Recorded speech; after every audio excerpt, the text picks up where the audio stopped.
Good morning. We're standing in the fitting studio of PV Bicycle Center in Palos Verdes, California. And with me to help me demonstrate body geometry fitting today is one of the top USA cyclists, Tony Cruz. How's it going? And I'm Steve Bowen, one of 12 certified BG fitters in the US. Let me talk about what that is in a minute. BG fitting, or body geometry fitting, is a fitting method developed with a cooperation between Specialized Bicycles and the Boulder Center for Sports Medicine. Specifically, Dr. Andy Pruitt is one of the nation's top experts in bike fitting. So they came together to create some methodology by which we could standardize how riders are fit to the bikes. BG fitting uses the latest in biomechanical research between athletes and bikes, and also 30 years of experience with Dr. Pruitt fitting athletes, cyclists at the Boulder Center. The purpose of BG, or body geometry fitting, is to enable cyclists to ride longer, faster, with greater comfort and less chance of injury. And we want to meet the cyclist's personal goals, whatever that might be, at the same time. There's a couple of points about body geometry fitting that makes it unique among fitting methods for a bike. First of all, we see that we've got a cyclist on a trainer. This is not just any trainer, it's a CompuTrainer. That means we can vary the load. And we've got video cameras. So what we're going to do is we're going to make the measurements on this cyclist while he's in the motion of riding under load. And then we're going to use the software to freeze the video and make our measurements. This is much more effective than making a static measurement where we ask the cyclist to stop pedaling, we take a measurement, and then we go on from there. Because whenever you stop the act of pedaling, we're not sure that you've stopped exactly in the same position as you are when you're in motion. So we use dynamic fitting, which is fitting in motion, because it's more important to measure a cyclist when he's actually in the motion of cycling under load. If a cyclist isn't under load and we ask him to stop and make a measurement, then there's a possibility that we introduce some kind of error that's not happening when the cyclist is actually in motion. The other thing that makes BG fitting unique is, of course, we're going to be concerned about measurements. We're going to be concerned about the height of the seat, where the seat is fore and aft, distance to the handlebars, handlebar drop. But we're also going to be concerned with getting neutral contact points. Now, what do I mean by that? Well, there's only 3 places where your body contacts the bike: the seat, the feet, and the hands. If you have to use any of your muscular energy or concentration to stabilize yourself at any of those 3 contact points, then that's motion wasted, energy wasted, that's not going into pedaling the bike. Also, greater chance of injury, and there's a potential that if you're not stable, that your fit is changing all the time. So we're going to take a lot of time to make sure that not only is the seat the right height, but it's the right seat, it's the right width, and the cyclist is sitting on it in the right place. So let me just give a brief summary of how the actual process of BG fitting works. We start with an interview. So we're going to speak to the cyclist about, first of all, any complaints he might have: discomfort on the bike, pain, any prior injuries, what his goals are, what his weekly rides are like. So we kind of get a picture of, okay, how does this guy ride the bike? What does he want to do with it? What are his interests, his skills? Then we're going to take some physical assessments. We're going to measure parts of the body. We're going to look at the way the bottom of the feet are shaped. We're going to look at the way your knees curve when you stand. We're going to see if your pelvis is level. We're going to see your posture. A lot of things that are going to affect your fit on the bike. This is all information that we're going to store so that when we actually see things happening on the bike, we can relate it to some physical condition. After the assessment, then we're going to do some actual flexibility testing. Now, there's certain things in cycling where flexibility plays a great part in both how well you pedal, how well you cycle, how you're able to set the bike up. There's a lot of information and a lot of misinformation about how aerodynamics affect bike fit.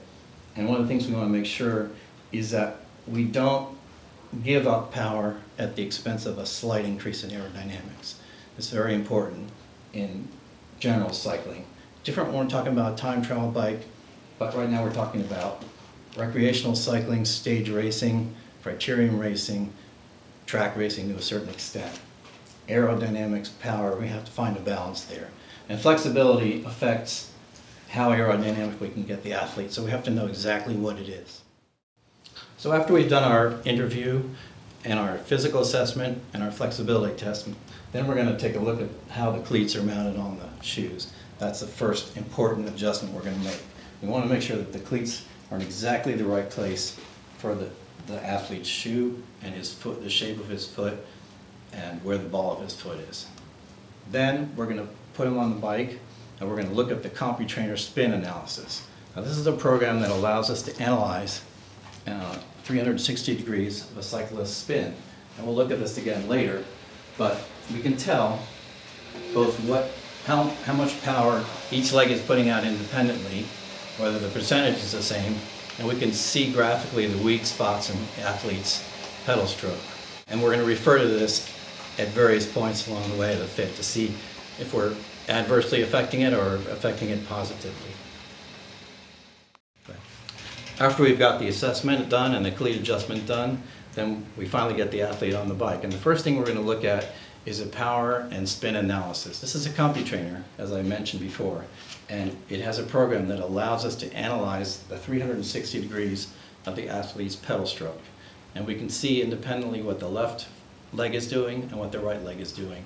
So in the end, we're going to look for even power. We're going to look for weakness in certain spots of the circle. And we're going to use that as a reference as we go through our fitting. Okay, now we're into actually the BG process. And what we're going to do then is we're going to use the video to adjust the seat height and the 4F saddle setback. Once we've got that where we want it, and those are based on pretty hard and fast biomechanical rules about how much knee extension you should have, where your knee should be over the pedal at certain points. That's not going to vary a great deal from athlete to athlete. Once we got the back end of the bike, then we'll work on the front end of the bike, make sure that the handlebar height is correct, and the reach, the distance between the seat and the handlebars is correct. And once we have those things, then we're going to use our front camera, and we're going to look at the knees, the feet, the ankles, the hips, the arms. We're going to see what's going on in that third dimension, another important component of BG fitting that most fitting systems just ignore. We want to see what's going on from the front because it's very important and also affects the stability of the feet, as we mentioned before, the stability of the contact point on the handlebars. Now we're into the actual physical assessment part of the process, and we're going to demonstrate some of the key points. Tony right now is standing on a device we call the archometer, and what it's going to do is take an impression of the shape of his bottom of his feet. So we want to see where his arches are and how high they are.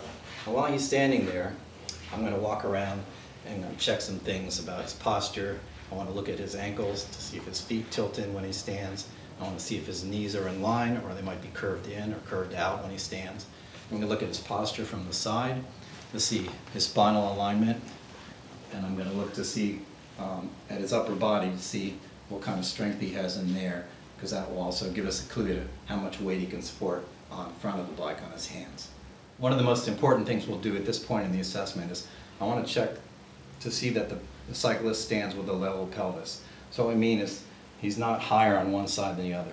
So to do that, I'm going to just put my hands in there until they rest on the top of his pelvic bone, and I'm going to line the thumbs up. And in this case, we see that Tony stands with a perfectly level pelvis. So if we see any perceived leg length discrepancies later on, which we're going to check for also, we know it's not because he has one hip higher than the other. Now we're going to ask him to step off, and we'll take a look at the impression of Tony's feet. Okay, interesting. So Tony on his left foot has rather a standard arch. On his right foot, though, is almost completely flat. So we're going to need to take that into account when we look at his shoes and how his shoes support the cycling motion.